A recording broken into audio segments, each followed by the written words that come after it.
विद्यार्थी मित्रांनो, सह्याद्री ट्युटोरियल्समध्ये तुमचं स्वागत आहे. आजच्या 11व्या लेक्चरमध्ये होमवर्क तुम्हाला खूप मी तुम्हाला सांगतो टॉपिकच तसा आहे.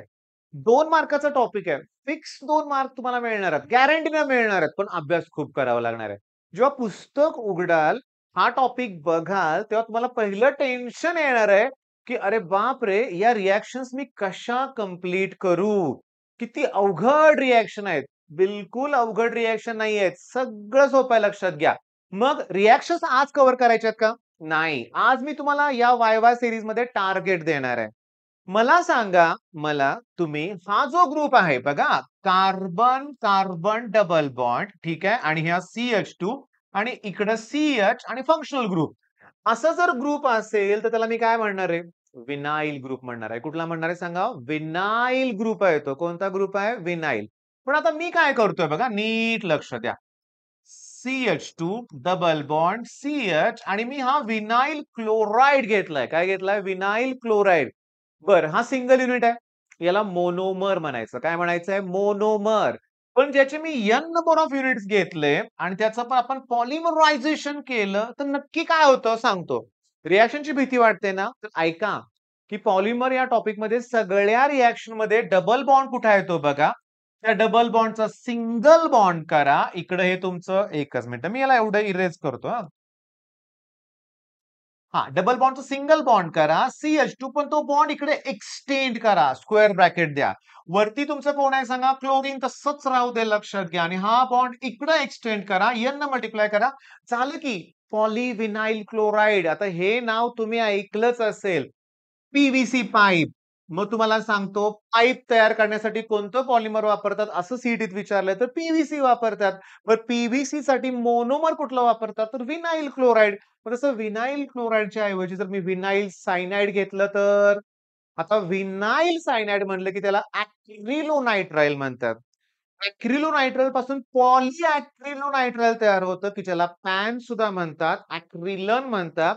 आर्टिफिशियल वूल आहे किंवा वूलला ते सबस्टिट्यूट आहे. सगळे प्रश्न सीईटीत आलेत लक्षात घ्या. मग आता मी 2च मिनिटात तुम्हाला जरा प्रश्न दाखवतो. प्रश्न कसे येतात बघा, की डॅक्रॉन म्हणजे टेरिलिन तयार करण्यासाठी कुठलं मोनोमर यूज होतं? नावं शोधा. तुम्हाला सापडेल. Ethylene glycol, okay. Ethylene glycol आणि अजून कुठलं मोनोमर आहे ते बघा. 2 मोनोमर आहेत त्याच्यामध्ये आणि त्यात कॅटलिस्ट कुठला वापरतात ते पण बघा. झिंक ॲसिटेट आणि अँटिमनी ट्रायऑक्साइड. म्हणजे तुम्हाला कॅटलिस्ट वगैरे आज नाही बघायचं रे. आज तुम्हाला फक्त compound used monomer, monomer, monomer एवढंच करायचंय. बरं पॉलिमरची नाव बघा. परीक्षेत 2 मार्क फिक्स नसणार तुमच्या लक्षात घ्या. मग मी सांगतो. Polyvinyl chloride, okay. टेफ्लॉन हा सुद्धा पॉलिमर आहे. नायलॉन 6,6 स्टेरिलिन. त्याच्यानंतर PHBV, नायलॉन 2, नायलॉन 6 हे बायोडिग्रेडेबल पॉलिमर आहेत. क्लासिफिकेशन सुद्धा नको आहे. मला आज होमवर्कमध्ये एवढं हवं आहे तुमच्याकडून, की प्रत्येक पॉलिमरसाठी लागणाऱ्या मोनोमरचं नाव लिहा. अरे युरिया फॉर्मल्डिहाइड पण आहे. त्याच्यापासून सुद्धा पॉलिमर तयार होतोय. मग बॅकेलाइटसाठी कुठलं मोनोमर लागतंय ते सांगा. मेलामाइन नावाचं पॉलिमर आहे. तुम्हाला सांगतो ब्युना N, ब्युना S, styrene, natural rubber. तुम्हाला आज इतकी मोठी लिस्ट तयार करायची आहे, की मोनोमर, पॉलिमर आणि तुम्हाला थोडीशी आठवण करून देतो. हे 10th स्टँडर्डला झालेलं आहे. हां, सगळ्यात महत्त्वाचं मगाशीच मी डिस्कशन केलं व्हिडिओ तयार करायच्या अगोदर कॅरी बॅग. मुलांना मी पॉलिमरची नावं विचारली, आठवत नव्हती. मी त्यांना म्हटलं कॅरी बॅग. तर कॅरी बॅगला आपण पॉलिथिन म्हणतो, बरोबर? पण ॲक्चुअली पॉलिइथिन आहे ते. म्हणजे त्यात इथिन हा मोनोमर असणार आहे. कार्बन, कार्बन डबल बॉन्ड आणि तुम्हाला कळालंय. सांगा बघू याचं पॉलिमरायझेशन करताना डबल बॉन्डचं काय होणार आहे? Single bond. तो बॉन्ड इकडे असं एक्सटेंड करा, स्क्वेअर ब्रॅकेट द्या, N मल्टिप्लाय करा. झालं रिएक्शन कंप्लीट. पण थांबा ना, ह्याच्यात पण आहेत लो डेन्सिटी, हाय डेन्सिटी. मग लो डेन्सिटी असेल, हाय डेन्सिटी असेल, कॅटॅलिस्ट कुठले वापरतात? मग झिग्लर नाटा कॅटलिस्ट कुठे वापरतो? हे पण आज नाही, आज नाही. कॅटलिस्ट तर आपण पहिल्या वायवामध्ये बघितलेत लक्षात घ्या. हे मी आता जे बोललो ना, ते सगळे कॅटलिस्ट वायवा 1 मध्ये आहेत. रिवाइज करा. पण आज खूप अभ्यास आहे. तुम्हाला मी सांगतो ग्लिप्टल नावाचं जे पॉलिमर आहे ते पेंटमध्ये यूज होतं. हा JEE मध्ये आलेला प्रश्न आहे. पण त्या ग्लिप्टलसाठी कुठले मोनोमर लागतात? तिथं सुद्धा इथिलीन ग्लायकोल लागतं आणि दुसरं कुठलं लागतं ॲसिड ते चेक करा. हे सगळे मोनोमरची नावं आहेत ना. तुम्ही जर 100% असा पाय चार्ट तयार करायचा प्रयत्न केला, तर त्यातले 80% क्वेशन सीईटीला आलेले हे मोनोमरचे आहेत आणि 10% युजेसमध्ये आणि 10% क्लासिफिकेशनमध्ये आहेत. झालं पॉलिमर एवढंच आहे. बरं, रिएक्शनची भीती वाटते, तर तुम्ही असं सर्च करा पॉलिमर सह्याद्री ट्युटोरियल्स. तुम्हाला YouTubeवर आपले फ्री व्हिडिओ भेटतील, की जिथं तुम्हाला काय करायचंय लक्षात घ्या, की सगळ्या मोनोमरची नावं लक्षात ठेवायची आहेत.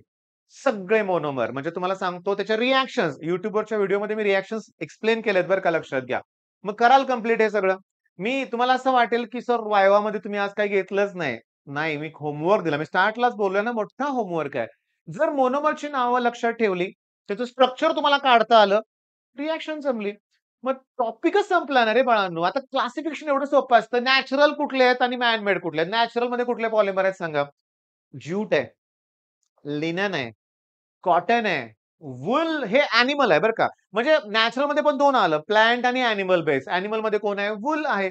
सीडीत विचारलं, ही जी वूल म्हणतो ना आपण, ती कशापासून मिळते आपल्याला? तर करेक्ट ऑप्शन होता शेप. लिनन कशापासून? फ्लॅक्स सीड पासून लक्षात घ्या. कॉटन कॉटन प्लांट असं तुम्हाला माहिती आहे. म्हणजे कुठल्या पॉलिमरसाठी कोणतं मोनोमर लागतं, त्याचे सोर्स कुठले आहेत? हे असे प्रश्न केले तर 2 मार्क फिक्स झाले रे बाळांनो.